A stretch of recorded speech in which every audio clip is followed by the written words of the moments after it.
गुरुर्ब्रह्मा गुरुर्विष्णु गुरुर्देवो महेश्वरः गुरु साक्षात् परब्रह्म तस्मै श्री गुरवे नमः। अखण्डमण्डलाकारं व्याप्तं येन चराचरं तत्पदं दर्शितं येन तस्मै श्री गुरवे नमः। हरि ओम श्री गुरुभ्यो नमः। हरि ओम। ओम श्री विश्वेश्वराय नमः। ओम श्री विश्वेश्वराय नमः। ओम श्री विश्वेश्वराय नमः।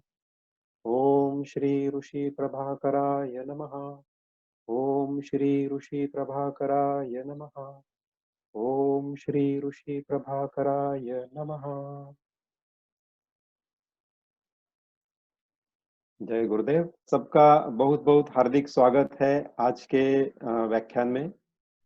हम सिद्ध समाधि योग का जब भी क्लास शुरू होता है तो पहले दिन हमें गुरुजी होम प्ले देते हैं। तो वो होम प्ले ऐसा होता है कि आपने आपका आदर्श जग लिखना है और हम सब लोग उसको सकारात्मक भाषा में लिखकर दूसरे दिन लेकर आते हैं और फिर ग्रुप में बैठकर उसको सबके साथ शेयर करते हैं। फिर हमारा ग्रुप लीडर सामने जाकर उसको शेयर करता है और वो शेयर करते वक्त उसमें अगर कहीं निगेटिव वर्ड्स है, निगेटिविटीज है, तो हमारे टीचर हमको करेक्ट करते हैं। तो इसके साथ साथ हमको दूसरा भी एक होम प्ले दिया जाता है और वो होता है कि आप कल आने के घर जाने के बाद गीता जी का दूसरा अध्याय पढ़कर क्लास में आना है। लेकिन और वो कैसे पढ़ना है, जैसे कि आप रीडर्स डाइजेस्ट पढ़ते हो उस तरह से पढ़ना है, ऐसा गुरुजी का हमें संदेश है। लेकिन होता क्या है कि दूसरे दिन उसका कोई जिक्र नहीं निकाला जाता, तो किसने पढ़ा है किसने ना पढ़ा है वो पता नहीं होता और दूसरी बात वो क्यों पढ़ने के लिए कहा है वो भी मालूम नहीं पड़ता। तो अभी हम वही देखने जा रहे हैं कि ये गुरुजी ऐसा क्यों बताते हैं। इस गीता जी का मुझे अभ्यास करने का बहुत ही पहले से एक उत्सुकता थी कि गीता में क्या लिखा हुआ है। और एसएसवाई करने के पहले 10 साल पहले, एसएसवाई करने के पहले मैं 6-7 साल पहले मैं इसको लेके बैठा था, लेकिन उसको कुछ समझ नहीं पाया। फिर एसएसवाई करने के बाद उसको जब लेके बैठा तो ऐसे लगा अरे ये तो मुझे सब कुछ मालूम है। फिर भी गीता जी के हर एक अध्याय में क्या-क्या लिखा हुआ है कि एक ही चीज अलग-अलग जगह पे बताई है ऐसा लगता था, लेकिन एक चैप्टर से दूसरा चैप्टर अलग कैसा है, उसमें क्या फर्क है, वो मैं जानना चाहता था। इसीलिए मैंने वो 18 चैप्टर के नोट्स बना दिए। फिर नोट्स बनाने के बाद मैं सोचा कि अभी ये तो एक चैप्टर में क्या लिखा हुआ है, ये एक पैराग्राफ में होना चाहिए। तो फिर उसको मैंने एक पैराग्राफ में कर दिया। फिर मैंने सोचा कि ये एक पैराग्राफ में तो हो गया, लेकिन ये एक लाइन में हो सकता है क्या? तो फिर उसको एक लाइन में भी कर दिया। तो अभी अपने पास गीता जी के सभी वर्जन अवेलेबल हो गए कि एक लाइन में एक चैप्टर ऐसा भी है, एक पैराग्राफ में एक चैप्टर ऐसा भी है। तो ये समझने के लिए बहुत आसान हो गया। तो इसकी वजह से क्या है ना कि उसके उस ग्रंथ के अंदर क्या निचोड़ है, वो हमें समझने में उसकी मदद होती है। तो ये रही गीता जी के बारे में मैंने कैसे यहाँ तक पहुँचा उसकी बात। तो अभी हम थोड़ा-सा आपसे शेयरिंग लेंगे या तो आपसे चैट में मैं कुछ जानना चाहूँगा कि ताकि फिर मैं वो दिशा में अपना प्रवास शुरू करेंगे। हमें कोई जल्दबाज़ी नहीं है। हम बड़े आसानी से, आराम से जाएँगे। आप में से कितने लोगों के घर में गीता का कोई न कोई किताब है? तो जिनके पास है वो हाँ लिखे, जिनके पास नहीं है वो नो या नहीं लिखे। Very good, very good, very good. बस बस समझ में आया मुझे। देखिए तकरीबन सबके पास गीता जी का किसी न किसी रूप में किताब अवेलेबल है। अच्छा, अभी दूसरा सवाल है सबके लिए कि आप में से कितने लोगों ने गीता जी का एक अध्ययन पूरा किया है? हाँ? तो जिन्होंने किया है वो हाँ लिखे, जिन्होंने नहीं किया है वो ना लिखे। ओके, हो गया। एक ओपिनियन पोल के लिए पूरा है इतना। तो देखिए, जो भी मैंने अभी चैट बॉक्स में देखा है उससे ये देखा जा रहा है कि तकरीबन 95% 95% लोगों के पास गीता जी का किसी न किसी रूप में एक किताब अवेलेबल है। और पढ़ा कितने लोगों ने है वो अगर देखा जाए तो तकरीबन 50% लोगों का हाँ जवाब है और 50% लोगों का ना जवाब है। तो ये एक बहुत अच्छी बात है जिन्होंने पढ़ा है। जिन्होंने नहीं पढ़ा है वो इसके बाद पढ़ना शुरू करेंगे, मुझे पूरा यकीन है। तो अभी हम एक छोटा सा एक पावर पॉइंट है, पावर पॉइंट इसलिए है, उसके पीछे का आप कारण भी समझ लीजिए। जब मैं बात करता हूँ तो आप वो बात कानों से सुनते हैं और वो फिर आपके ब्रेन तक जाती है और ब्रेन उसको बाद में अंडरस्टैंड करता है और फिर वो आपको समझ में आती है। लेकिन जब हम पावर पॉइंट से देखते हैं तो कानों के साथ साथ आपकी आंखें भी काम करती है। तो कान और आंख दोनों से आप ग्रहण करते हैं। तो इसलिए सब्जेक्ट समझने में ज्यादा आसानी होती है और वो गहराई से हमारे अंदर सब्जेक्ट उतरता है। इसलिए हमें पावर पॉइंट का इस्तेमाल करना है। आपकी स्क्रीन पे पावर पॉइंट दिखने लगा है? जी आचार्य, आ रहा है। हाँ, हाँ, ओके, ओके। तो देखिए, ये श्रीमद् भगवद गीता और सिद्ध समाधि योग, योग ब्रह्म परम पूज्य श्री ऋषि प्रभाकर गुरु जी के कार्य का महत्व, भाग 1। तो ऐसा इसके अंदर लिखा हुआ है। तो ये पार्ट 1 है। पार्ट 1 इसीलिए है कि इसके अंदर 2 पार्ट है, पार्ट 1 और पार्ट 2। तो जैसे ये पार्ट 1 पूरा हो जाएगा, हम कहीं अगले सत्संग में पार्ट 2 का भी अध्ययन करेंगे।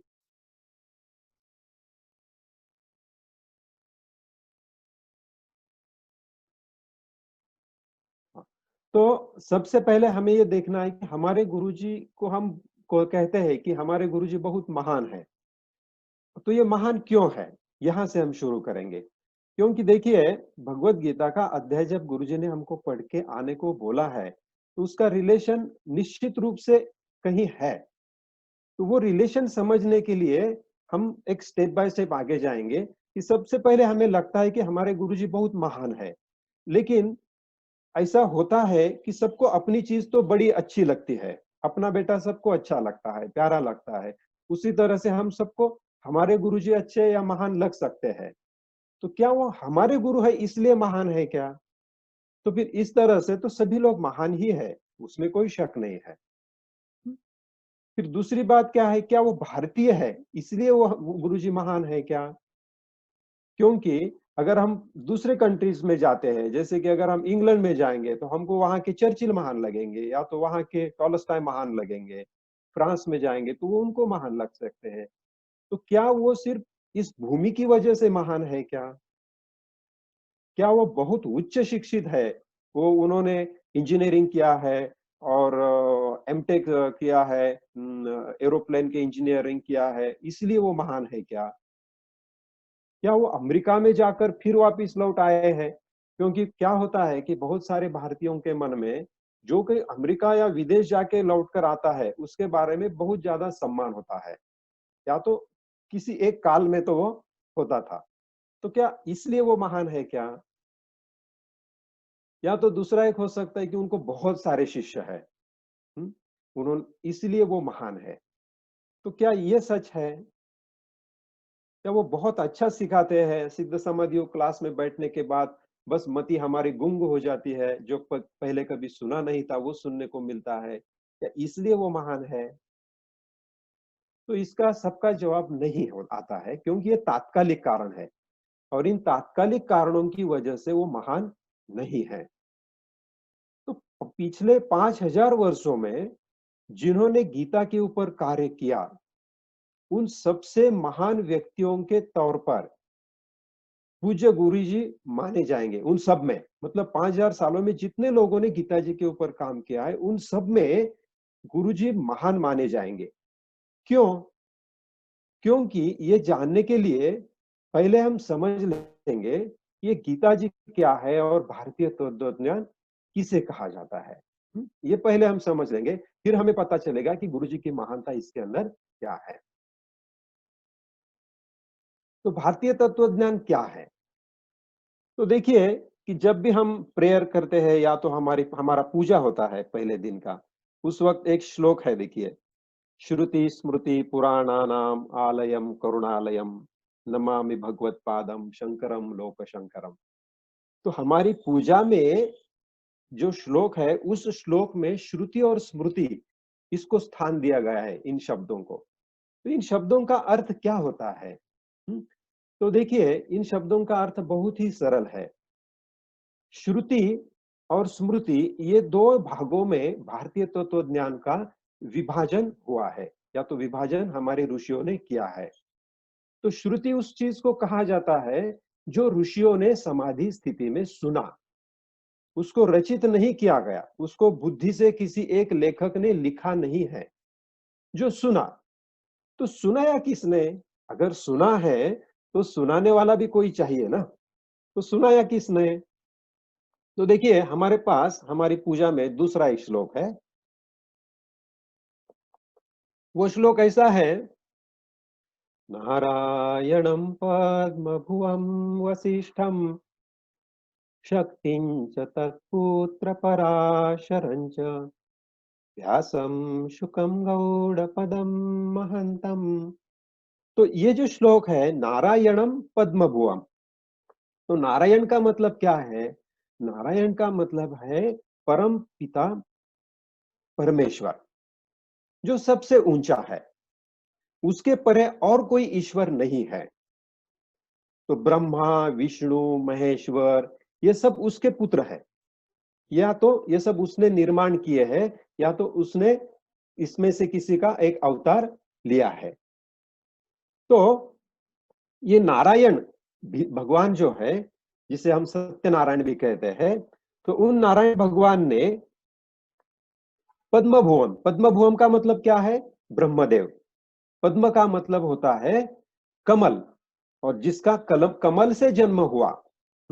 तो नारायण जब समंदर के विश्राम ले रहे थे, उस वक्त उनके नाभि कमल से जन्म लिया है ब्रह्मदेव ने। तो नारायण भगवान ने ब्रह्मदेव को, फिर ब्रह्मदेव ने वशिष्ठ को, वशिष्ठ ने शक्ति को, शक्ति ने उनके पुत्र पराशर को जो ज्ञान दिया है। तो ये ज्ञान मुंह से दिया गया है, एक ने दूसरे को बताया है, सुना गया है। तो ये दिया है परमपिता नारायण, नारायण भगवान ने। तो इसीलिए उसे श्रुति कहा जाता है। तो ये श्रुति ऋषियों ने अपनी समाधि में, समाधि अवस्था में सुना। सुनने के बाद उन्होंने उसे मन में ग्रहण कर लिया, फिर उसका विवरण किया, फिर उसके ऊपर अलग अलग ग्रंथ लिखे। तो जो लिखे गए बुद्धि से, उसे स्मृति कहा जाता है। तो ऋषियों ने जो लिखा उसे स्मृति कहा है, और ईश्वर ने जो दिया उसे श्रुति कहा है। तो श्रुति और स्मृति, ऐसा दो पार्ट में हमारी पूरी जो तत्वज्ञान है भारतीय का, भारत का, वो तत्वज्ञान ये दो प्रकार में समाया गया है।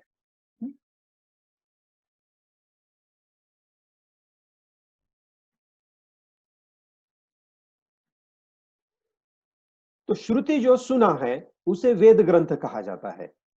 तो वेदों में आपको पता होगा या नहीं होगा, वेद सिर्फ एक ही था जो जो ब्रह्मदेव ने आगे दिया। ब्रह्मदेव को उनके परमपिता नारायण ने दिया, और ब्रह्मदेव ने उसे आगे ऋषियों को हस्तांतरित किया। तो वो एक ही वेद था।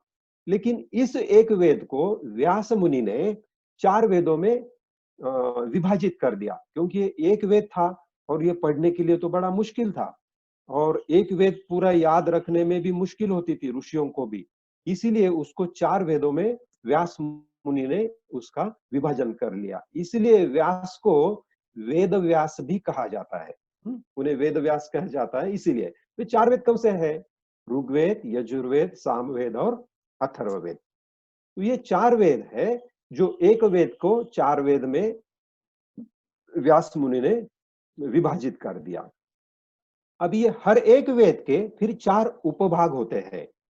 या तो एक वेद के अंदर 4 चैप्टर्स होते हैं, ऐसा हम कह सकते हैं। तो ये 4 उपविभाग कौन से हैं? तो एक को कहा जाता है संहिता। हर एक वेद के 4 होते हैं। तो पहला पार्ट होता है, उसे संहिता कहा जाता है। तो ये वेद का मुख्य अंग है।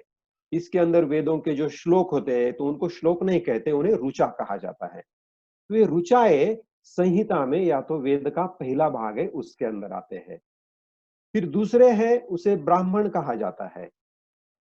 तो ऋचाओं का जो अर्थ लिखा गया है वो ब्राह्मणों में लिखा गया है, ये सेकंड पार्ट में आता है। तो एक ही वेद, हर एक वेद, समझो ऋग्वेद है तो ऋग्वेद के 4 पार्ट हो जाएंगे।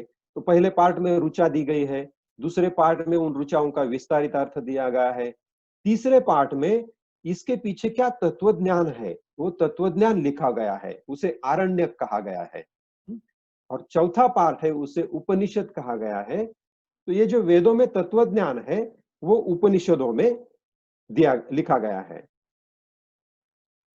तो संहिता, ब्राह्मण, आरण्यक और उपनिषद, ये हर एक वेद के 4 पार्ट होते हैं। तो ऋग्वेद के 4 पार्ट होंगे, यजुर्वेद के 4 होंगे, सामवेद के 4 होंगे, अथर्ववेद के भी 4 होंगे। तो सभी को यही कहा जाता है, संहिता, ब्राह्मण, आरण्यक और उपनिषद।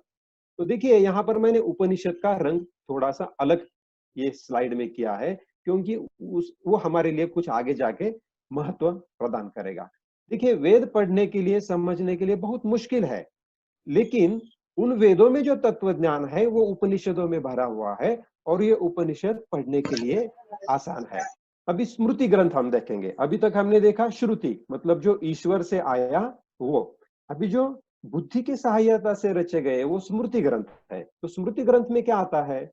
उसमें आता है 6 वेदांग आते हैं, मतलब वेद के अंग। तो शिक्षा, व्याकरण, छंद, निरुक्त, कल्प, ज्योतिष, मतलब ये वेदों के ऊपर ऋषियों ने अभ्यास करके कुछ ग्रंथ लिखे। ये वेदों का व्याकरण कैसा होना चाहिए, उनके छंद कैसे होना चाहिए, तो इसके बारे में सब लिखा हुआ है। फिर जो महाभारत और रामायण ये ग्रंथ लिखे, ये भी ऋषियों ने लिखे हुए हैं। ये इसे हम इतिहास ग्रंथ कहते हैं। ये भी स्मृति ग्रंथों में आते हैं। फिर श्रीमद् भगवत गीता, ये भी स्मृति ग्रंथ में आती है, इसे ऋषियों ने लिखा है। फिर श्रीमद् भगवत गीता ये महाभारत का ही एक भाग है।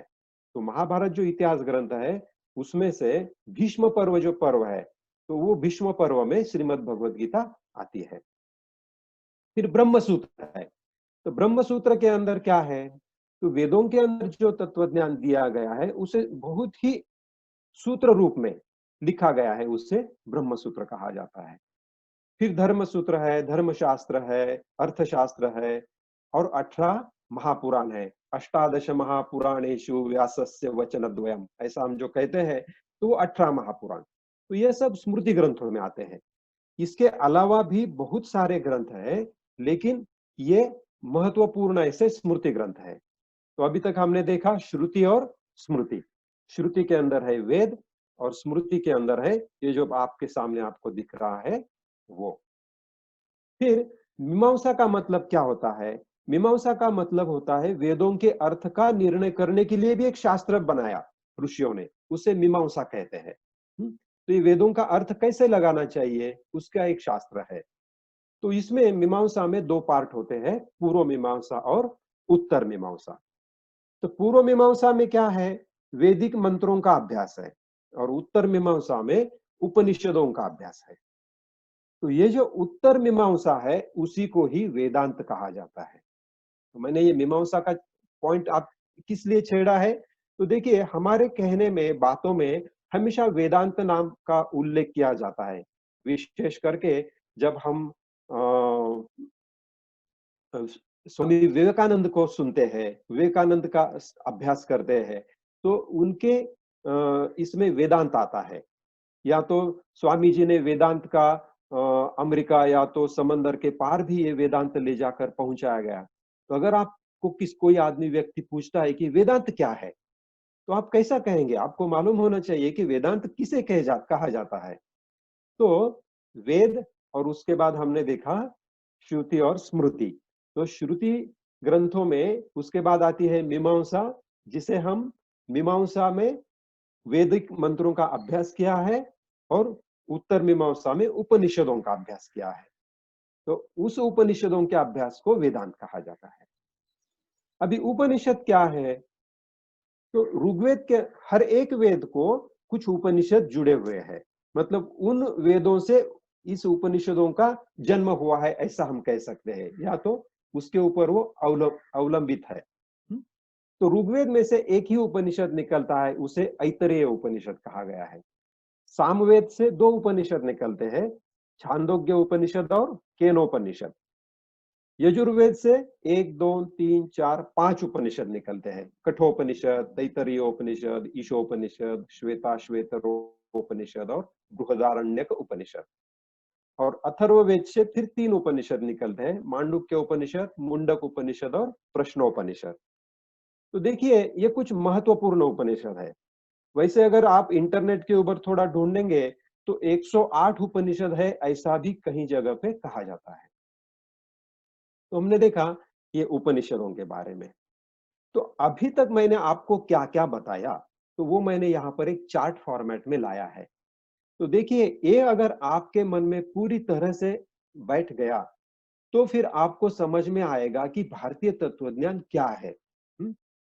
तो देखिए, भारतीय तत्वज्ञान के मैंने आपको 2 पार्ट बताए, एक श्रुति और दूसरा स्मृति। श्रुति के अंदर आते हैं वेद। वेदों के 4 उपभाग होते हैं, संहिता, ब्राह्मण, आरण्यक और उपनिषद। वहां पर मैंने उपनिषद को लाल किया है क्योंकि इन उपनिषदों से हमारा हमेशा संबंध आता है। फिर 4 वेदों के नाम नीचे लिखे हैं, ऋग्वेद, सामवेद, यजुर्वेद और अथर्ववेद। और उन वेदों से कौन से उपनिषद आते हैं वो भी वहां पर लिखा है। तो इस तरह से हमको श्रुति जो भगवान से, ईश्वर से आया है, उसमें से हम जिसे ग्रहण करते हैं वो है उपनिषद। अभी स्मृति ग्रंथ है, स्मृति ग्रंथों में वेदांग बताया, महाभारत, रामायण, ब्रह्मसूत्र, भगवत गीता, धर्मसूत्र, धर्मशास्त्र, अर्थशास्त्र और 18 महापुराण। इनमें से मैंने रेड कलर दिया है श्रीमद् भगवत गीता और ब्रह्मसूत्र को। इस तरह से जिन्हें लाल कलर दिया गया है, ऐसे यहाँ पर 3 पार्ट आए हैं, उपनिषद, भगवत गीता और ब्रह्मसूत्र। तो इन तीनों का भारतीय तत्वज्ञान में अभी अध्ययन ज्यादा से ज्यादा तौर पर किया जाता है और इन तीनों को प्रस्थान त्रयी ऐसा कहा जाता है। तो प्रस्थान का मतलब क्या है? शुरुआत। तो जैसे ही हमको अगर किसी तत्वज्ञान की शुरुआत करना है तो हमको ये 3 प्रस्थान त्रयी जो है यहाँ से शुरुआत करना जरूरी होता है। तो देखिए, जब कोई भारतवर्ष में ऐसा था कि जिसकी लाठी उसकी भैंस, या तो जिसके हाथ में तलवार उसका धर्म श्रेष्ठ, ऐसा नहीं था। हमारे भारतवर्ष में जब भी कोई 2 व्यक्तियों के बीच में वैचारिक मतभेद होते थे, 2 ऋषियों के बीच में, तो आमने सामने बैठकर उसकी चर्चा करते थे और उस चर्चा में जिसकी हार होती थी वो दूसरे सामने वाले का शिष्यत्व ग्रहण करता था। तो यहाँ पर वो शिष्यत्व ग्रहण करने के लिए प्रमाण ग्रंथ कुछ माने जाते थे। तो उन प्रमाण ग्रंथों में ये 3 आते हैं, उपनिषद, भगवत गीता और ब्रह्मसूत्र, जिसे प्रस्थान त्रयी कहा गया है। अभी हम आगे निकलेंगे। तो प्रस्थान त्रयी में उपनिषद को कहा जाता है उपदेश प्रस्थान, मतलब उसके अंदर उपदेश है, ये ईश्वर के शब्द है। ब्रह्मसूत्र को सूत्र प्रस्थान कहा जाता है और फिर श्रीमद् भगवत गीता इसे साधना प्रस्थान कहते हैं। मतलब प्रस्थान त्रयी के अंदर जो 3 पार्ट है, उपनिषद, ब्रह्मसूत्र और श्रीमद् भगवत गीता, तो उसमें से भगवत गीता को साधना प्रस्थान कहा है। तो अभी आपको पता चला होगा कि पूरे भारतवर्ष में जितना भी तत्वज्ञान है, उस तत्वज्ञान में ये 3 ग्रंथों का या ग्रंथ समुदाय का बहुत बड़ा इंपॉर्टेंस है और उसमें भी सबसे ज्यादा महत्व या तो इंपॉर्टेंस है श्रीमद् भगवत गीता का। उसे साधना प्रस्थान कहा गया है। साधना का मतलब क्या है कि जो हम, जिसकी साधना हम कर सकते हैं, जो हम हमारे जीवन में जिस रास्ते पर चल सकते हैं या तो चलना चाहिए, उसे साधना कहा जाता है। तो इसीलिए ये पूरे भारतवर्ष का जो अभी तक हमने ये लिया, थोड़ा सा देख लिया है पहले से, भगवान नारायण ने जो दिया है वहां से यहाँ तक, तो उसमें से हमें ये पता चलता है कि Shrimad Bhagavad Gita is the most important part through which we can go, जिससे हम जा सकते हैं। ये व्यावहारिक विवरण है। तो भगवत गीता, इसे गीता गीता कहा गया है क्योंकि ये ईश्वर का, भगवत मतलब ईश्वर और गीत का मतलब गायन, तो ये ईश्वर का गीत है। ये दुनिया का सबसे इंपॉर्टेंट ग्रंथ है। इसे दुनिया में हर एक देश में इसे पढ़ा जाता है। ये उपनिषदों के तत्वज्ञान का पूरा सार भगवत गीता में आया है। इसका मतलब अगर आप भगवत गीता पढ़ेंगे, उसका तत्वज्ञान समझ लेंगे, तो आपको उपनिषदों तक जाने का भी जरूरत नहीं है। ये भारतीय तत्वज्ञान की एक संक्षिप्त मार्गदर्शिका है। फिर यही एक ग्रंथ है जिसके ऊपर भारतवर्ष में सबसे ज्यादा विद्वान लोगों ने कुछ न कुछ लिखा है, और सिर्फ भगवत गीता के ऊपर लिखने से उनको बहुत बड़ा स्थान प्राप्त हुआ है। तो कुछ महत्वपूर्ण नाम ऐसे हैं कि आदि शंकराचार्य। आदि शंकराचार्य का कार्य क्या है? तो उन्होंने भगवत गीता के ऊपर टीका लिखी है। फिर माधवाचार्य है, वल्लभाचार्य है, रामानुजाचार्य है, राघवेंद्र स्वामी है, श्रीधर स्वामी है। इन सब ने भगवत गीता के ऊपर अपनी अपनी टीकाएं लिखी है। फिर संत ज्ञानेश्वर है, जो महाराष्ट्र में बहुत ही महत्वपूर्ण जिन्हें माना जाता है, उन्होंने ज्ञानेश्वरी लिखा है। तो संत ज्ञानेश्वर का सबसे बड़ा कार्य क्या है? उन्होंने ज्ञानेश्वरी लिखी है। और ज्ञानेश्वरी क्या है? ज्ञानेश्वरी भगवत गीता का ही विवरण है। तो देखिए, सिर्फ भगवत गीता का विवरण करने की वजह से ज्ञानेश्वर संत पद तक पहुंच गए। इतना भगवत गीता का इंपॉर्टेंस है। फिर आगे आएंगे तो लोकमान्य तिलक है, महात्मा गांधी है, विनोबा भावे है, योगी अरविंद है। ये सब स्वतंत्रता संग्राम के महान व्यक्तिमत्व है। इन्होंने भी भगवत गीता के ऊपर कुछ न कुछ लिखा है। इतना भगवत गीता का ज्यादा इंपॉर्टेंस है। तो अभी मैंने यहाँ पर एक स्लाइड दिया है। ये स्लाइड के अंदर आप बहुत सारे नाम लिखेंगे, वो तो मैंने शॉर्ट में लिखा था।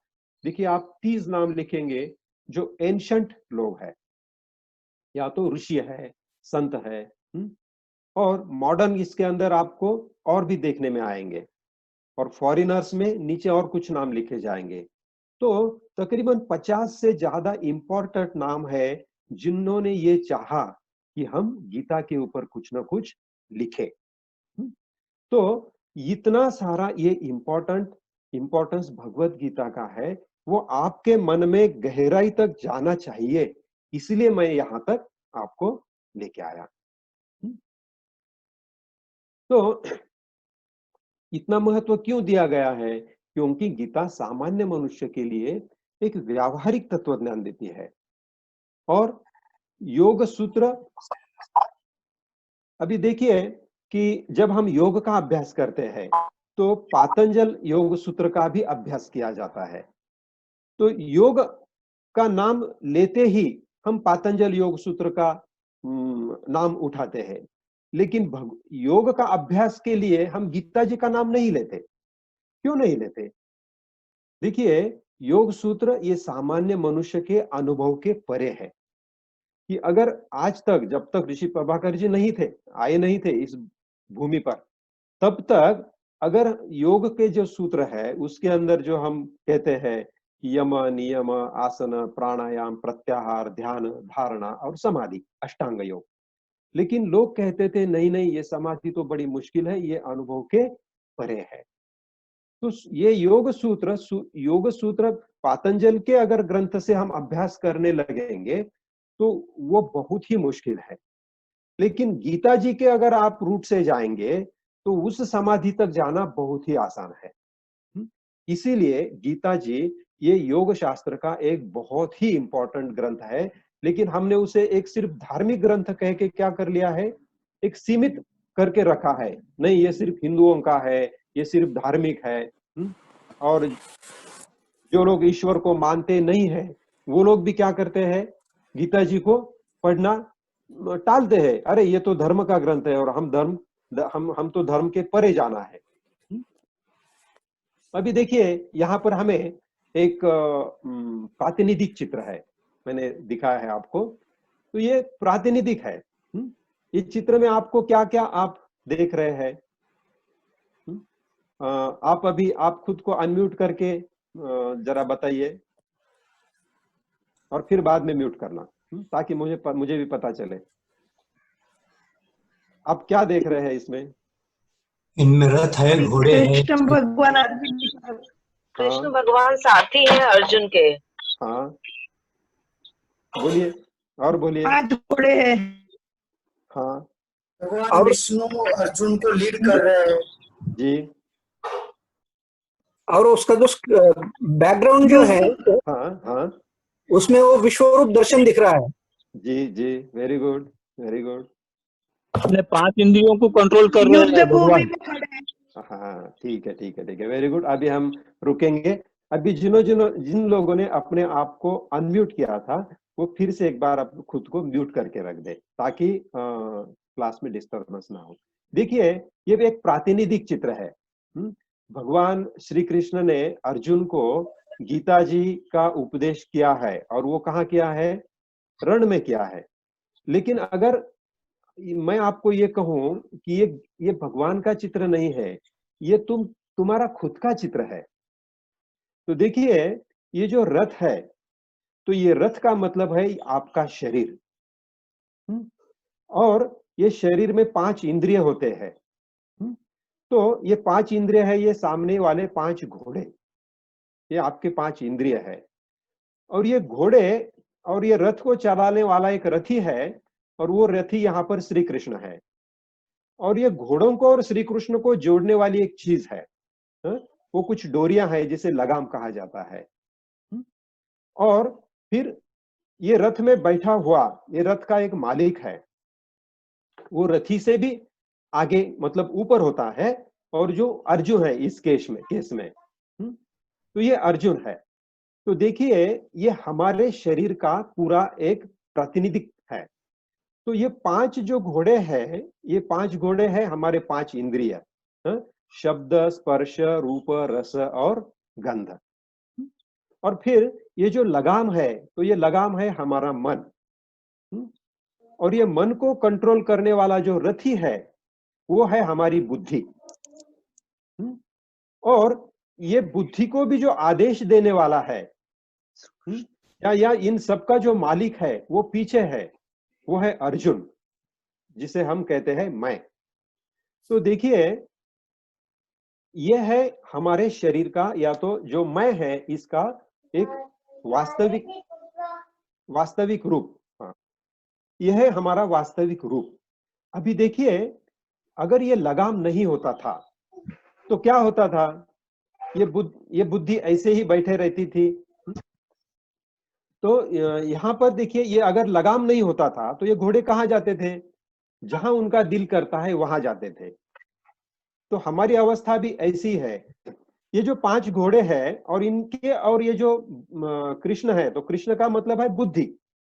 तो बुद्धि और इंद्रिय, इसके बीच में एक लगाम है, वो है मन। तो होता क्या है ना, कि ये इंद्रिय जहां जाना चाहते हैं, तो ये लगाम बुद्धि के हाथ में नहीं है। तो ये लगाम कहाँ है? ये घोड़ों के नाक में है, और ये बुद्धि से छूट गया है।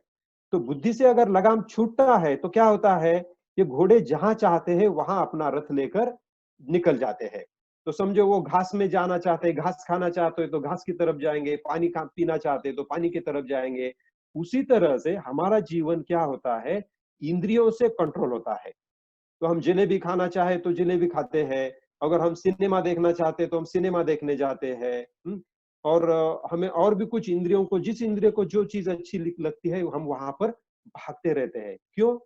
क्योंकि ये जो इंद्रियों को कंट्रोल करने वाला मन है, इंद्रियों को कंट्रोल करने वाली जो बुद्धि है, वो बुद्धि और ये लगाम, इसके बीच में कुछ भी एक ये संबंध नहीं रहा। ये मन और 5 इंद्रिय, इन्होंने आपस में मिली भगत कर ली, और ये मिली भगत करके बुद्धि सो गई। फिर कृष्ण भगवान का मतलब है बुद्धि। तो हमारी बुद्धि अगर खुद कृष्ण भगवान बन जाए, देखिए, अर्जुन को एक रथी मिल गया था, और कृष्ण ने बोला था अर्जुन को, जब अर्जुन मांगने गए कृष्ण को कि तुझे क्या चाहिए, दुर्योधन भी आया है और तू भी आया है। और दुर्योधन को तो कृष्ण ने पूछा कि तुझे क्या चाहिए? मेरी 18 अक्षौहिणी सेना एक तरफ है और मैं अकेला निहत्था एक तरफ है, तुझे क्या चाहिए? तो अर्जुन ने कहा कि मुझे तुम अकेले निहत्थे चाहिए। क्यों? क्योंकि वो बुद्धि है। तो कृष्ण भगवान का इतना इंपॉर्टेंस है, तो बुद्धि तो हमको भी है। तो देखिए, बुद्धि हमको भी है, लेकिन हमारे पास कृष्ण भगवान नहीं है। तो हम क्या कर सकते हैं? हमारी बुद्धि को कृष्ण भगवान में परिवर्तित कर सकते हैं। तो ये जो रथी है, हमारा रथी है, हमारी जो बुद्धि है, उसको हम कृष्ण भगवान करेंगे। तो हमें इस बुद्धि को कृष्ण भगवान करने के लिए क्या करना चाहिए? कृष्ण भगवान ने जो उपदेश दिया अर्जुन को, वो उपदेश हमारी बुद्धि में अगर जाएगा, हमारी बुद्धि और भगवत गीता का उपदेश अगर एक ही हो जाएंगे, तो हम खुद कृष्ण भगवान बन जाएंगे। हमारी बुद्धि खुद कृष्ण भगवान बन जाएगी। तो ये है इसका, ये जो मैंने आपको दृश्य दिखाया, उसका सही अर्थ ये है। तो ये जो बीच में लगाम है, ये बहुत ही इंपॉर्टेंट है। यह है हमारा मन। और ये मन कहाँ होना चाहिए? ये हमेशा बुद्धि के कंट्रोल में होना चाहिए। तो आप हमेशा खुद को जांचते रहिए कि क्या ये लगाम हमारी बुद्धि से छूट तो नहीं गया। और अगर ये छूटता है तो उसे फिर से बुद्धि के हवाले करना बहुत ही जरूरी है। तो इसीलिए गुरुजी ने, परसों हमने एक जो कैसेट का अध्ययन किया कि कंफर्ट वर्सेस कमिटमेंट। तो कंफर्ट क्या होता है? कंफर्ट होता है इस लगाम को छोड़ देना, जहां घोड़ा चाहते हैं वहां वो निकल जाए। और कमिटमेंट क्या होती है? इस लगाम को बुद्धि के हाथ में रखना। तो जब ये लगाम खींचता है ना, तब ये घोड़ों को बड़ा दुख होता है, क्योंकि ये लगाम उनके नाक से खींची गई है। और वो नाक, उसके मुंह में एक पीतल का एक ये भी होता है, जिसे कांटे होते हैं, ऐसा एक आयुध होता है। और इसलिए वो जब भी खींचा जाता है तो कांटा टोचता है उसको मुख में, नाक में, और फिर वो रुकता है। तो इस तरह से जब भी लगाम खींची जाती है, तब इंद्रियों को वेदना तो होने ही वाली है। तो कंफर्ट नहीं रहेगा। तो कंफर्ट वर्सेस कमिटमेंट यहां पर आता है। तो ये चित्र को आप हमेशा याद रखना, हमेशा आपकी आंखों के सामने रखना। तब आपको याद रहेगा कि मैं इंद्रियों के अधीन नहीं होना चाहिए। जैसे हम गुरुजी कहते हैं ना, शूद्र शूद्र व्यक्ति क्या होता है? वो तो इंद्रियों के अधीन होता है, जो खाना चाहता है वो खाता है। लेकिन वैश्य क्या करेगा? जो शरीर के लिए अच्छा है वो खाएगा। तो इस जो शरीर के लिए अच्छा है वो हो सकता है कटु भी हो सकता है। तो यहां पर आ गई कमिटमेंट। तो कंफर्ट वर्सेस कमिटमेंट जो हमने सीखा है। तो अभी हम थोड़ा आगे जाएंगे।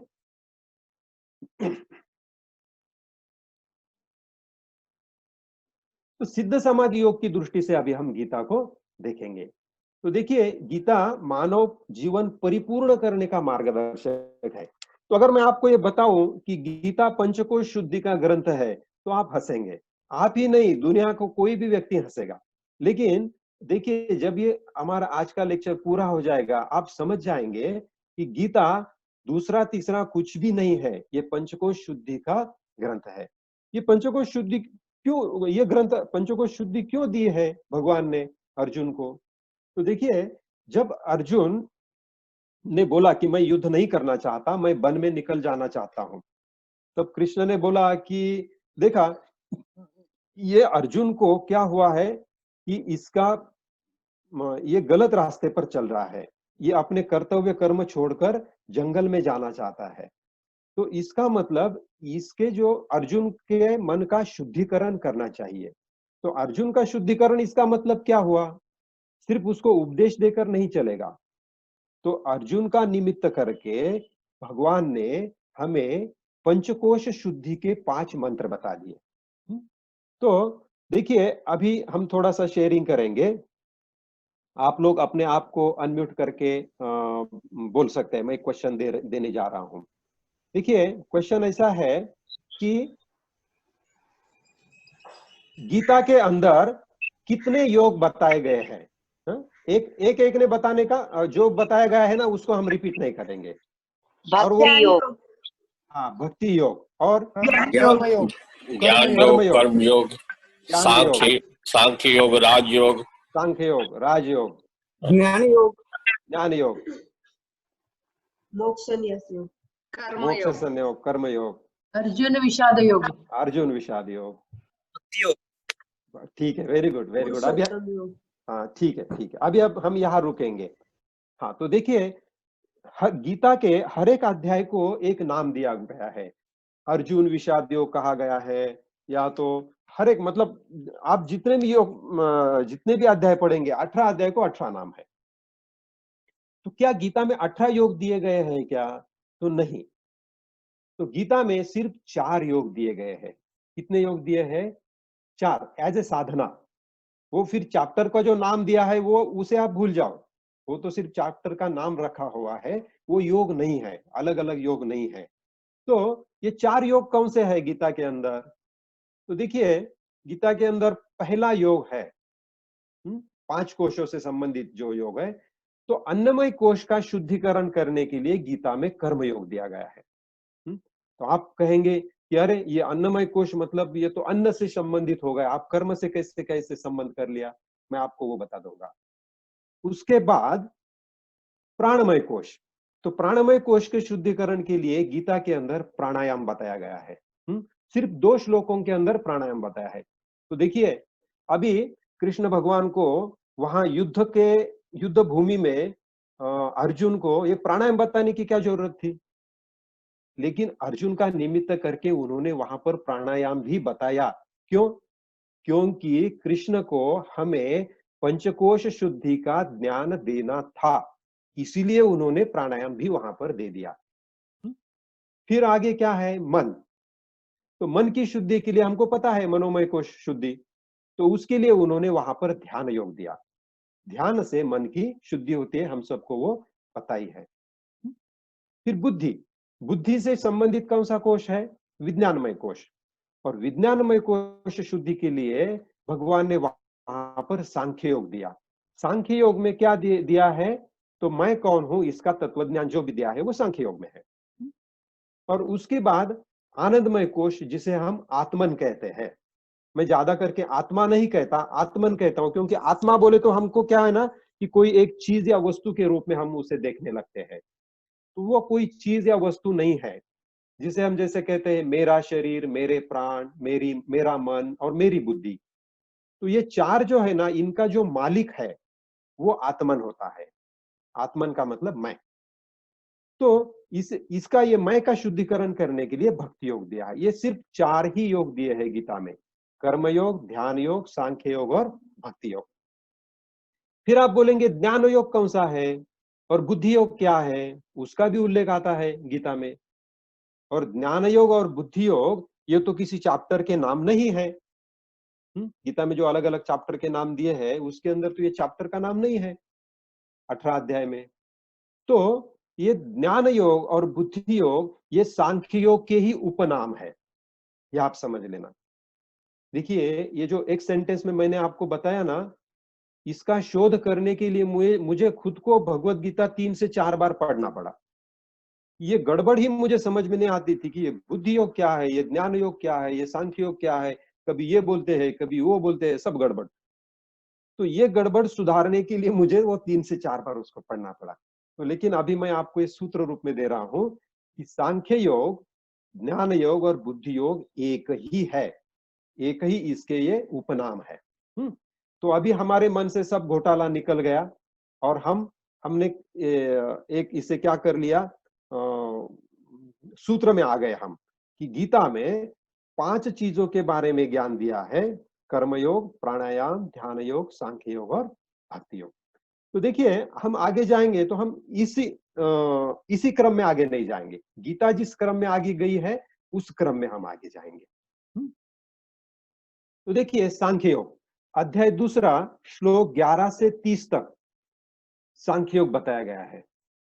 तो दूसरे ही अध्याय में गीता में समाधि के बारे में बताया है। तो देखो, गुरुजी कहते हैं योगा स्टार्ट्स विद समाधि, और पातंजलि योग का अभ्यास करने वाले लोग क्या कहते हैं कि यम नियम से शुरू करो। लेकिन गीता ने शुरुआत तो की है समाधि से, और हमें पता है कि पातंजलि योग सूत्र से श्रेष्ठ है गीता। तो गुरुजी ने जो कहा है वही गीता कहती है। गीता जी दूसरे अध्याय में ही हमको समाधि के बारे में कहती है, स्थित प्रज्ञ के बारे में कहती है। तो देखिए एक श्लोक है, वासांसी जीर्णानि यथा विहाय नवानि गृहाणि नरोपराणि। तो इसका अर्थ होता है मनुष्य जैसे पुराने कपड़ों को छोड़कर दूसरे नए कपड़े धारण कर लेता है। तो देखिए 11 से 30 बहुत सारे श्लोक है, मैं तो सिर्फ जो थोड़े से ये है ना प्रसिद्ध श्लोक है, आपको बहुत याद है, मालूम है, उनका संदर्भ लेते आगे जा रहा हूं। तो मनुष्य जैसे पुराने कपड़ों को छोड़कर दूसरे नए कपड़े धारण कर लेता है, वैसे ही देही पुराने शरीरों को छोड़कर दूसरे नए शरीरों में चला जाता है। तो सिर्फ ये क्या है ना, कपड़े जैसे बदलते हैं, इस तरह से हम वस्त्र बदलते हैं। तो इसका मतलब क्या हुआ कि वो जो देही है वो सिर्फ कपड़े बदलता है, उसका खुद का मृत्यु नहीं होता। फिर जिसका मृत्यु नहीं होता वो कौन है? वो तो ईश्वर ही है। सिर्फ ईश्वर का मृत्यु नहीं हो सकता। इस दुनिया में मृत्यु नहीं होने वाली एक ही चीज है, और वो है ईश्वर, जो अनादि है और अनंत है। और आपका भी जो आत्मन है वो भी अनादि है और वो आत्मन है। इसका मतलब आप खुद क्या हो गए? ईश्वर हो गए। तो देखिए एसएसवाई के अंदर भी हम क्या किस चीज का स्टडी करते हैं? मैं कौन हूं, मी कौन। तो आप ये शरीर नहीं हो, आप तो एक शून्य हो, या तो आप अनंत हो, अहम ब्रह्मास्मि। ये सिद्ध समाधि योग हमें सिखाता है। तो जो हमें सांख्य योग ने सिखाया, जो अर्जुन को भगवान ने सांख्य योग में सिखाया, वही गुरुजी हमें सिद्ध समाधि योग में हु आई एम या तो बॉडी क्लास में सिखाते हैं। तो बॉडी क्लास ही सांख्य योग है। तो यहां पर मैंने सिद्ध समाधि योग से गीता जी को जोड़ दिया। तो इससे होती है विज्ञानमय कोश शुद्धि। तो हमारे बुद्धि का शुद्धिकरण होता है मैं कौन हूं, ये जब हमें समझता है तभी बुद्धि को क्या होता है? समाधान होता है। अच्छा मैं ये हूं, हाँ तो फिर ठीक है। इस तरह से बुद्धि क्या हो जाती है? शांत हो जाती है। फिर आगे हम जाएंगे कर्मयोग। तो कर्मयोग मैंने बोला कि अन्नमय कोश शुद्धि के लिए है। तो यहां पर तो आपको बड़ा आश्चर्य होगा। तो देखिए ये कर्मयोग भी दूसरे ही अध्याय में 39 से 72वें श्लोक तक बताया गया है। तो हमें तो कर्मयोग पता है और वो श्लोक भी बहुत याद है। कर्मण्येवाधिकारस्ते मा फलेषु कदाचन मा कर्म हेतुर्भूर्मा ते संगोस्त्व कर्मणि। ये बहुत ही प्रसिद्ध श्लोक है। तो देखिए ये श्लोक को आप गौर से देखिए तो ये श्लोक निगेटिव है। मा फलेषु, मा फलेषु का मतलब क्या है? फल की इच्छा मत करो। लेकिन सिद्ध समाधि योग में गुरुजी ने तो हमको क्या कहा पहले ही दिन? निगेटिव सेंटेंस यूज नहीं करना है, पॉजिटिव सेंटेंस यूज करना है। तो फल का अपेक्षा मत करो, मतलब फल लेने की अपेक्षा मत करो। तो इसको पॉजिटिव कैसा कर सकते हैं? फल को दूसरों को दे दो ना। देखिए आप अगर आम का पेड़ लगाएंगे तो उसको आम तो आएगा ही। आप ऐसा बोलेंगे मैं पेड़ लगाऊंगा लेकिन इसको आम नहीं आना चाहिए, तो क्या आम आना बंद हो जाएगा? नहीं बंद होगा, आम तो आएंगे ही। फिर क्या करना है? तो गिविंग कॉन्शियसनेस रखना है। टेकिंग कॉन्शियसनेस होता है फलेशु। फलेशु का मतलब होता है लेना। तो गीता कहती है मा फलेशु, मत ले। लेकिन इसके आगे गीता नहीं कहती कुछ। लेकिन गुरुजी ने तो हमको कहा, गुरुजी कहते हैं देओ, देते रहो। हाँ तो जो हम लीडर फॉलोअर का क्लास करते हैं, तो लीडर फॉलोअर के क्लास में हम ये देखते हैं कि लीडर देता है और फॉलोअर लेता है।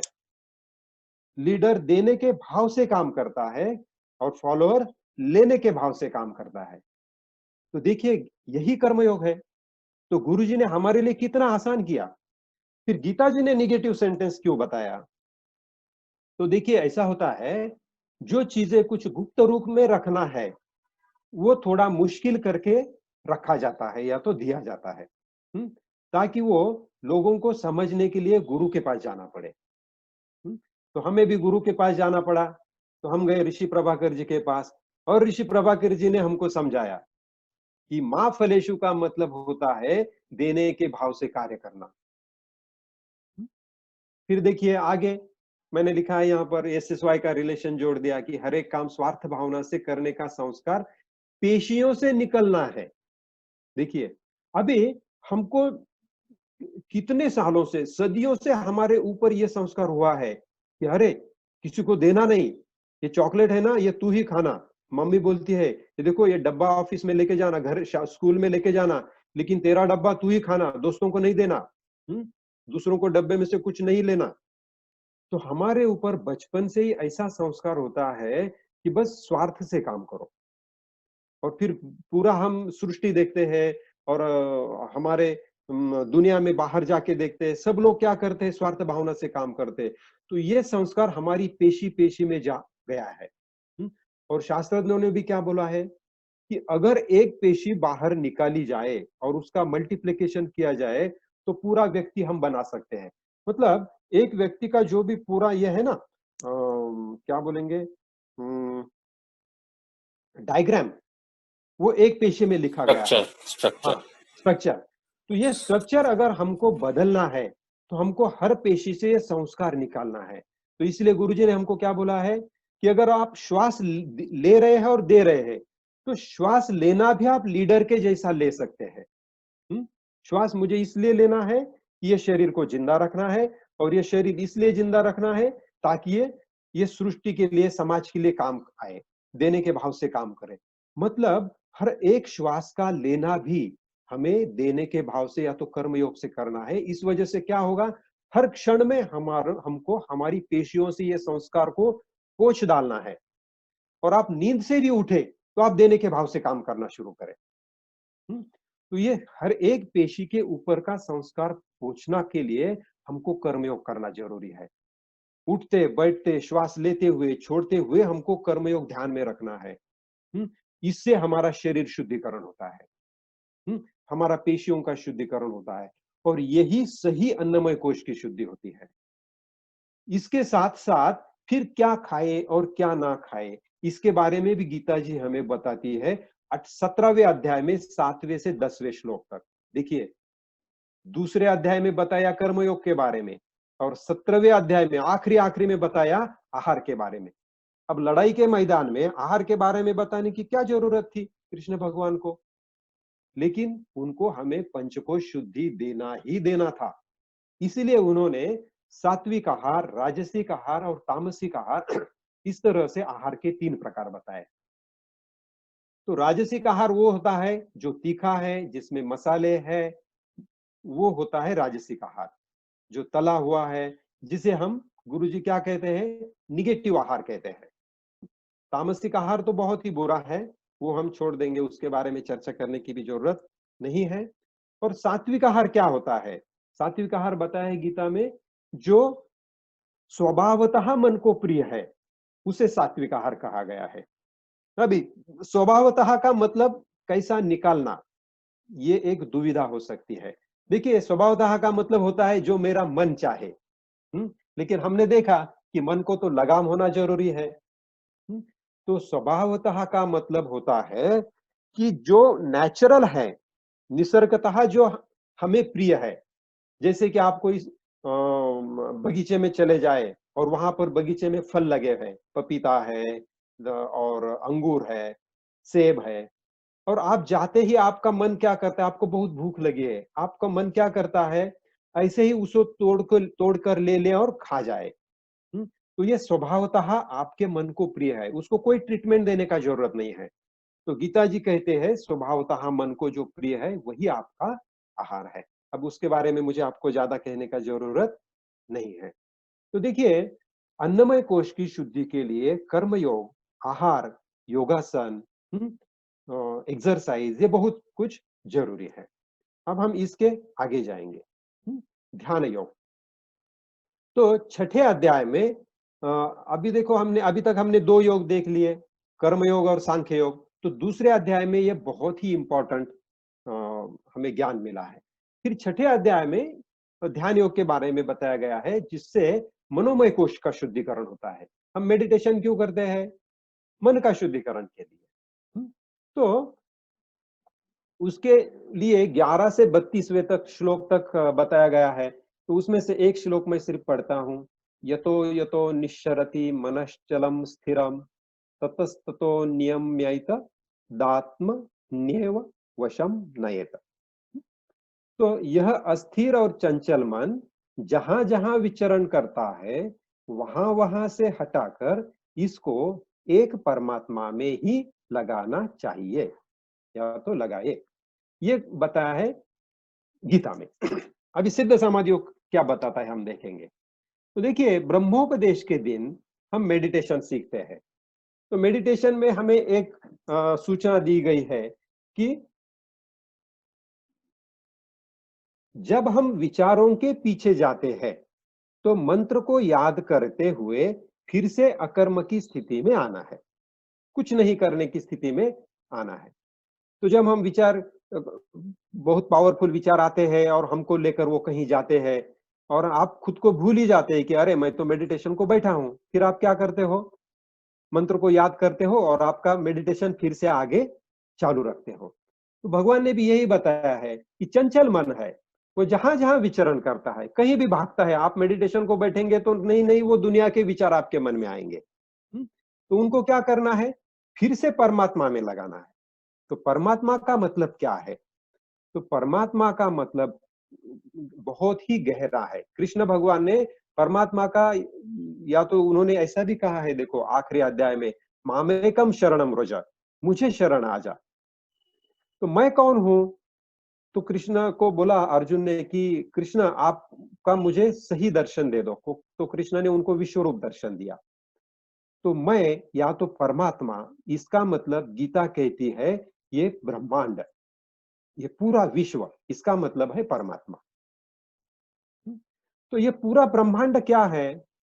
तो देखिए, ये ब्रह्मांड मैं आपको बहुत ही शॉर्ट में बता देता हूं। ये जो हमारी गैलेक्सी है आकाशगंगा, उसमें हमारे सूरज जैसे 10,000 करोड़ तारे हैं। कितने तारे हैं? 10,000 करोड़ सूरज के जैसे। अब देखिए, धूप काले में सूरज थोड़ा सा नजदीक आता है पृथ्वी के, तो हमारे कितने बेहाल होते हैं। अब एक की जगह अगर 2 सूरज आ जाएंगे आकाश में तो हमारे हाल क्या हो जाएंगे, हम तो पूरे जल जाएंगे। तो ये हमारी आकाशगंगा में ऐसे 10,000 करोड़ सूरज है। आप इंटरनेट से ढूंढ के देख सकते हो। और फिर ऐसी कितनी आकाशगंगाएं हैं? ऐसी 1.5 लाख करोड़ आकाशगंगाएं हैं जो मानव ने जिसे समझा है, उसके परे भी होंगी। तो 1.5 लाख करोड़ आकाशगंगा मल्टीप्लाइड बाय 10,000 करोड़ सूरज, इतने तारे ये ब्रह्मांड में हमें मालूम है। और इसके भी परे जो है अनंत, वो परमात्मा है।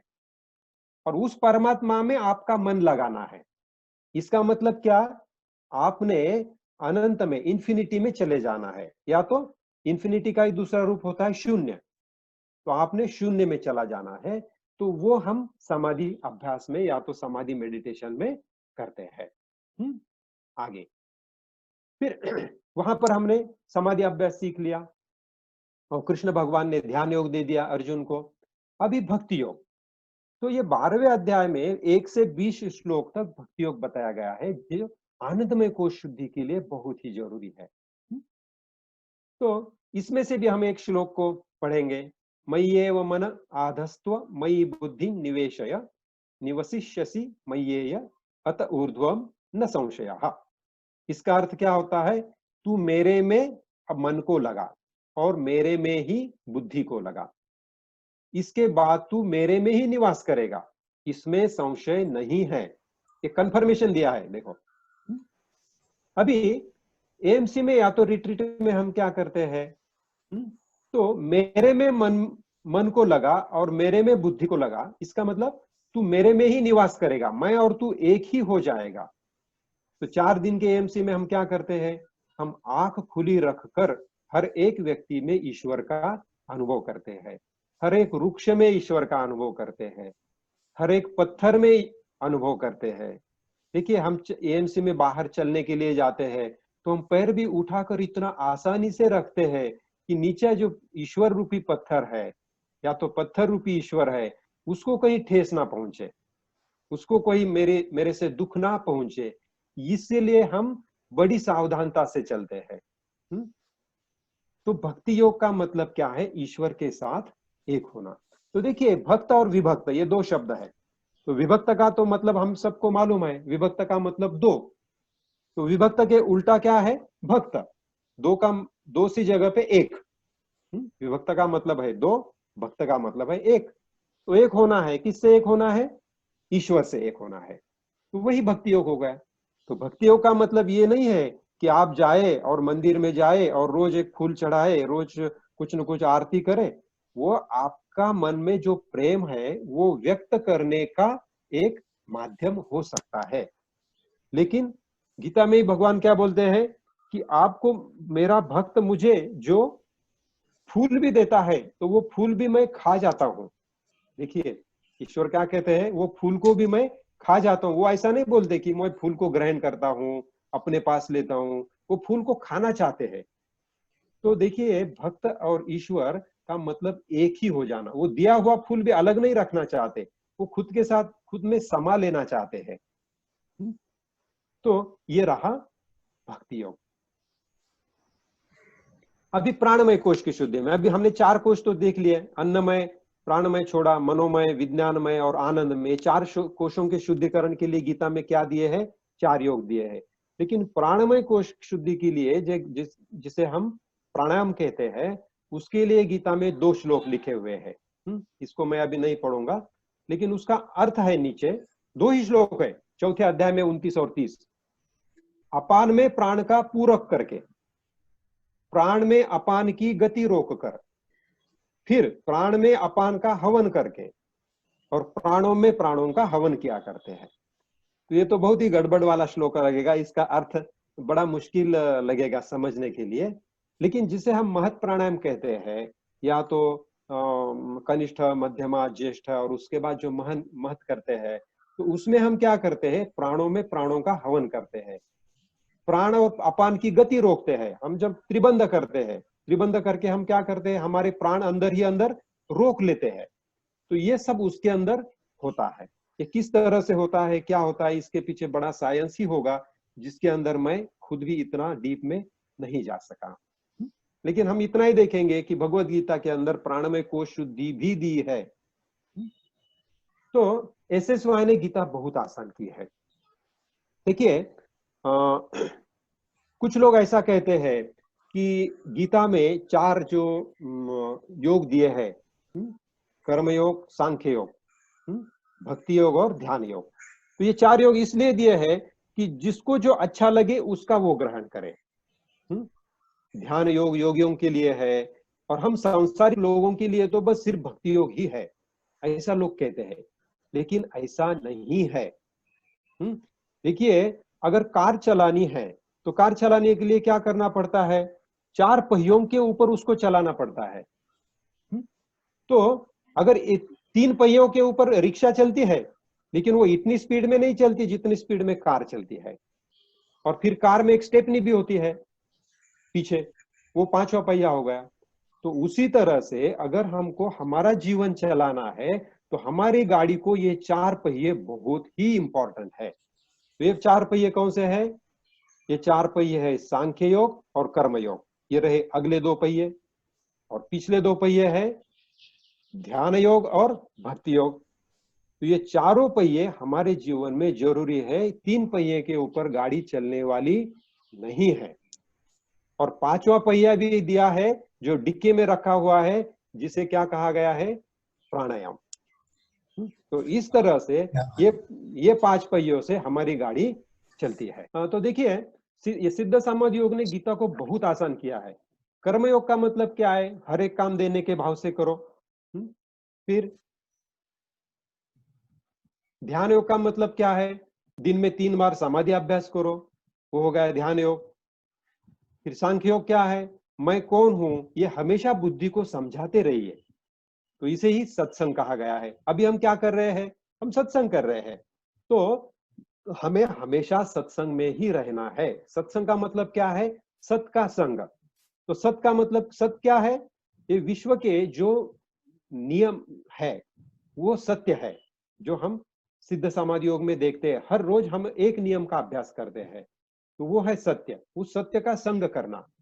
और जो सिद्ध समाधि योग में सीखा है वो बहुत ही गहराई से और जानने के लिए हम ये राष्ट्रीय सत्संग माला शुरू की है, और स्थानिक स्तरों पर हम स्थानिक भाषाओं में भी सत्संग करते हैं। वो सत्संग में हमेशा रहना, वो है सांख्य योग का अभ्यास। और भक्ति योग, हर क्षण में ईश्वर के प्रति कृतज्ञता जताना, यह है भक्ति योग। तो देखिए, हम एएमसी में एक एक्सपेरिमेंट करते हैं, या तो एक कृति करते हैं कि जिसे हम फूड प्रोसेस कहते हैं। तो फूड प्रोसेस के अंदर हम आंख बंद करके, वॉलंटियर्स आके हमारे हाथ में एक फल रखते हैं, और उसके पहले गुरुजी हमको एक बड़ा लंबा सा व्याख्यान देते हैं कि बीज बोया है, ऐसा हुआ है, वैसा हुआ है, और इतना सब करके वो फल आप तक आया है।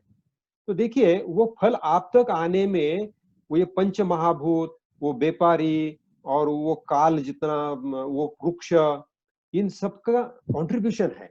तो इन सब का कंट्रीब्यूशन के बाद वो फल का कीमत 5 रुपए 10 रुपए नहीं हो सकता, उसका कीमत एक ही हो सकता है, और वो है उनके कृतज्ञता भाव में रहना, उनके ऋण में रहना, उनके प्रति ऋण व्यक्त करना। तो ये रहा, इसको कहते हैं प्रसाद। तो हर एक चीज प्रसाद रूप में ग्रहण करना। हमारा जो वस्त्र है उसको प्रसाद रूप में ग्रहण करना, हमारा जो लैपटॉप है, हमारा जो कंप्यूटर है, मोबाइल है, टेबल है, घर है, हर एक चीज हमारे लिए ईश्वर का एक प्रसाद है। क्योंकि ये प्रसाद हम तक पहुंचाने में लाखों करोड़ों लोगों ने कितना कष्ट उठाया है। देखिए, ये सॉफ्टवेयर हम तक आने में, देखो हम सब लोग अभी बैठे हैं आमने सामने और इतना अच्छा सत्संग चल रहा है, कि हम तक पहुंचाने के लिए कितने करोड़ों लोगों ने काम किया होगा। तो क्या आप 100-50 और 10-20 हजार रुपए देके उनके श्रम खरीद सकते हो क्या? नहीं खरीद सकते हो। आपको तो उनके ऋण में रहना है। तो ये कृतज्ञता व्यक्त करना, यही भक्ति योग है। ये कृतज्ञता व्यक्त करने से आप ईश्वर के साथ एक हो जाते हो। तो कर्मयोग, ध्यान योग, सांख्य योग और भक्ति योग, ये हमारे जीवन में उतारने के लिए एसएसवाई ने बहुत सिंपल हमको ये दिया है कि हर एक कार्य देने के भाव से करो, 3 बार समाधि करो, सत्संग में जाते रहिए, और हर क्षण सबके प्रति कृतज्ञता जताइए। यही तो एसएसवाई है, और यही गीता का ज्ञान है। तो गीता और सिद्ध समाधि योग, ये गीता का प्रैक्टिकल एप्लीकेशन सिद्ध समाधि योग ने हमको दिया है। तो गीता जी में ये बताया है कि सबसे श्रेष्ठ यज्ञ ज्ञान यज्ञ है। तो आपको सबको पता होगा कि जब लड़ाई जीतने के बाद पांडवों ने राजसूय यज्ञ किया। राजसूय यज्ञ में वो घोड़ा छोड़ा जाता है और वो पूरी पृथ्वी प्रदक्षिणा करता है, और उसको जो कोई राजा उसको अड़ाता है उसको जीता जाता है। वो यज्ञ किसने किया? पांडवों ने किया। अभी गीता में भगवान बोलते हैं ज्ञान यज्ञ सब यज्ञों में श्रेष्ठ है। इसका मतलब राजसूय यज्ञ से भी ज्ञान यज्ञ श्रेष्ठ हो गया। और इस राजसूय यज्ञ में जहां पर वो यज्ञ पूरा होने के बाद सबको खाना परोसा जाता था, वहां पर कृष्ण भगवान ने कौन सा कार्य किया था? वो जो झूठे पात्र रहते हैं उन सबको उठाकर लेके जाने का कार्य श्री कृष्ण भगवान ने किया था। तो देखिए, ऐसा होता है ज्ञान यज्ञ, कि जो उस राजसूय यज्ञ से भी श्रेष्ठ है। तो उसके बारे में क्या बताया गया है? तो श्लोक तो बहुत सारे हैं, हम सिर्फ हिंदी अनुवाद पढ़ेंगे। द्रव्यमय यज्ञ से ज्ञान यज्ञ श्रेष्ठ है, श्रेयान द्रव्यमयात यज्ञात ज्ञान यज्ञ। संपूर्ण कर्म और पदार्थ ज्ञान में समाप्त हो जाते हैं। तो सभी कर्म ज्ञान में जल जाते हैं या तो समाप्त होते हैं। अपि चेदसि पापेभ्यः सर्वेभ्यः पापकृतमः। अगर तू सब पापियों से भी अधिक पापी है, देखो तुमने कितना भी पाप किया हो तो भी ज्ञान रूप नौका के द्वारा निस्संदेह संपूर्ण पाप समुद्र से तू अच्छी तरह से तर जाएगा। ये चौथे अध्याय में 36वां श्लोक है। फिर आगे 37वें श्लोक में बताते हैं, हे अर्जुन, जैसे प्रज्वलित अग्नि ईंधनों को सर्वथा भस्म कर देती है, वैसे ही ज्ञान रूपी अग्नि संपूर्ण कर्मों का भस्म कर देती है। नहीं ज्ञानेन सदृशम पवित्रम यह विद्यते। इस मनुष्य लोक में ज्ञान के समान पवित्र करने वाला निस्संदेह दूसरा कोई साधन नहीं है। देखो, 1 नहीं, 2 नहीं, 3 नहीं, 4 नहीं, कितने सारे श्लोकों में भगवान श्री कृष्ण गीता में ये कहते हैं कि ज्ञान यज्ञ सबसे श्रेष्ठ यज्ञ है। और ज्ञान यज्ञ कैसे करने का? तो ये यज्ञ, ज्ञान यज्ञ इस पृथ्वी तल से लुप्त हो गया था। सब यज्ञ बाकी है, देखो यज्ञ बहुत सारे हैं, लेकिन ज्ञान यज्ञ इस पृथ्वी से लुप्त हो गया था इस कलयुग में।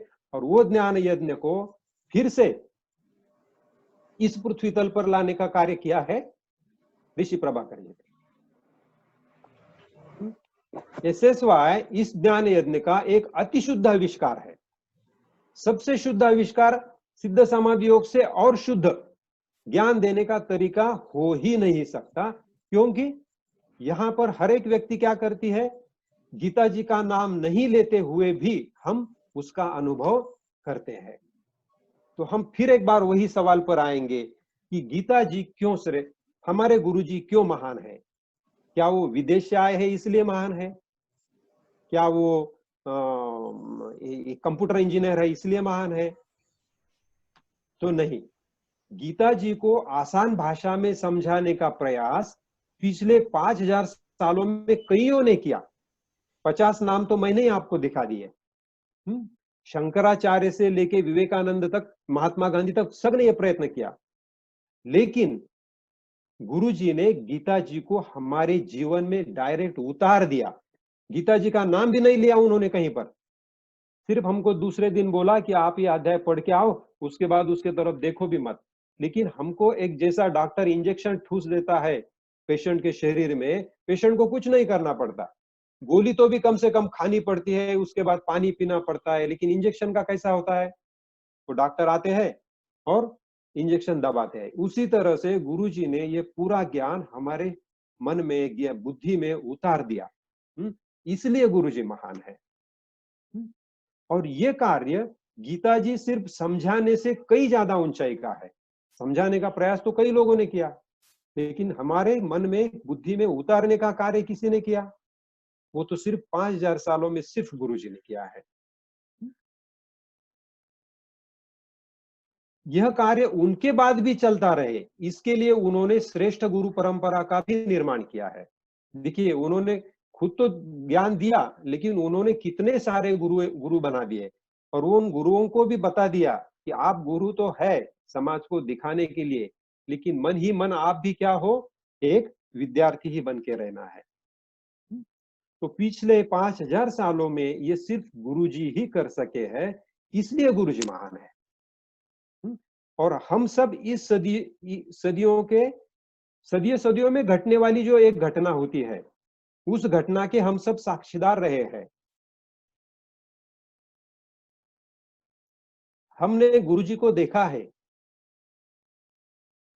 हमारे से कितने लोगों के घर आके गुरुजी रहे हैं, है ना? तो इसलिए हम भी बहुत ही क्या है, भाग्यवान है। तो इस तरह से हम ये गीता जी के अध्ययन का पहला पार्ट पूरा करते हैं। अभी मैं यहाँ पर स्टॉप करूंगा ये शेयरिंग, और फिर थोड़ी देर के लिए हम सब लोगों से मैं विनती करूंगा गोविंद जी से कि हम कुछ लोगों का शेयरिंग ले ले, 5-6 लोगों का। कि बहुत अच्छी तरह से राजन जी आपने बताया। लोग गीता तो पढ़ते हैं, लेकिन उनमें से निष्कर्ष कैसे निकाला जा सकता है, इसके बारे में आपने बहुत अच्छी तरह से समझाया। और दूसरी बात, हमारा SSY कल्चर में गीता जी कैसे घुल मिल गए हैं, या तो गीता जी का ही मॉडर्न वर्जन कैसे है, वो बहुत अच्छी तरह से समझाया। मैं 2-3 लोगों को रिक्वेस्ट करूंगा कि यदि वो जो लेक्चर के बारे में कुछ बताना चाहते हैं तो बता सकते हैं। जय गुरुदेव। हाँ, जय गुरुदेव। हाँ सर, बताइए। अभी राजन जी ने जो इंफॉर्मेशन दिया है, जो कलेक्टिव इंफॉर्मेशन है, वो इतना बढ़िया है कि हम क्लास तो लेते हैं SSY का, लेकिन कभी इसके पीछे इतनी गहराई है इसका पता नहीं था। तो हम बहुत भाग्यवान है कि ये गुरुजी का नॉलेज हमारे तरफ से लोगों तक जाता है, या हम खुद सीख लेते हैं, और हम इस सिस्टम का, इस कल्चर का एक भाग है। तो राजन जी को बहुत धन्यवाद देता हूँ मैं कि उन्होंने इतना बढ़िया इसका एक्सप्लेनेशन किया है, और हम ज्यादा गहराई तक जाएंगे और हमारी श्रद्धा और ज्यादा बढ़ेगी। जय गुरुदेव।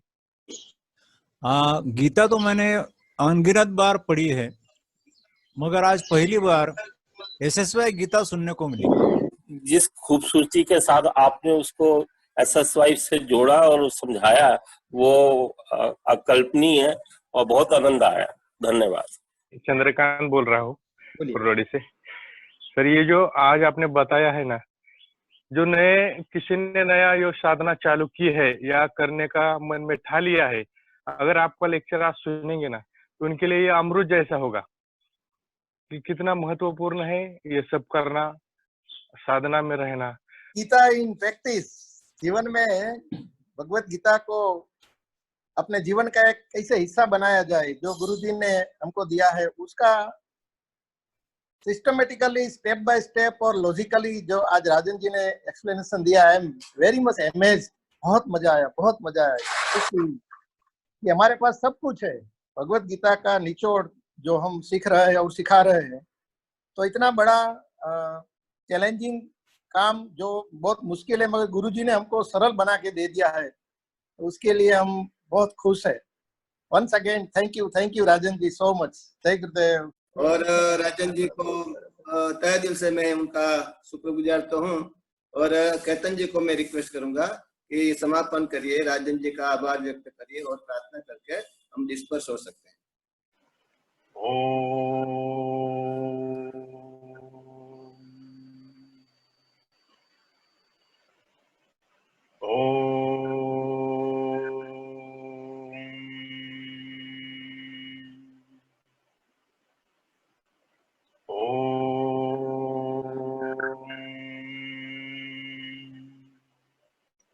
असतो मा सद्गमय तमसो मा ज्योतिर्गमय मृत्योर्मा अमृतं गमय। ओम शांति शांति शांति। हरि ओम। श्री गुरुभ्यो नमः। हरि ओम। ओम श्री विश्वेश्वराय नमः। ओम श्री विश्वेश्वराय नमः। ओम श्री विश्वेश्वराय नमः। ओम श्री ऋषि प्रभाकराय नमः। ओम श्री ऋषि प्रभाकराय नमः। ओम श्री ऋषि प्रभाकराय नमः। जय गुरुदेव। जय गुरुदेव। अगले रविवार को बिल्कुल आए, 6:30 बजे मिलेंगे। धन्यवाद राजन जी। Thank you. मस्त मस्त मस्त मजा, अमृत पिलाया आज तो आपने।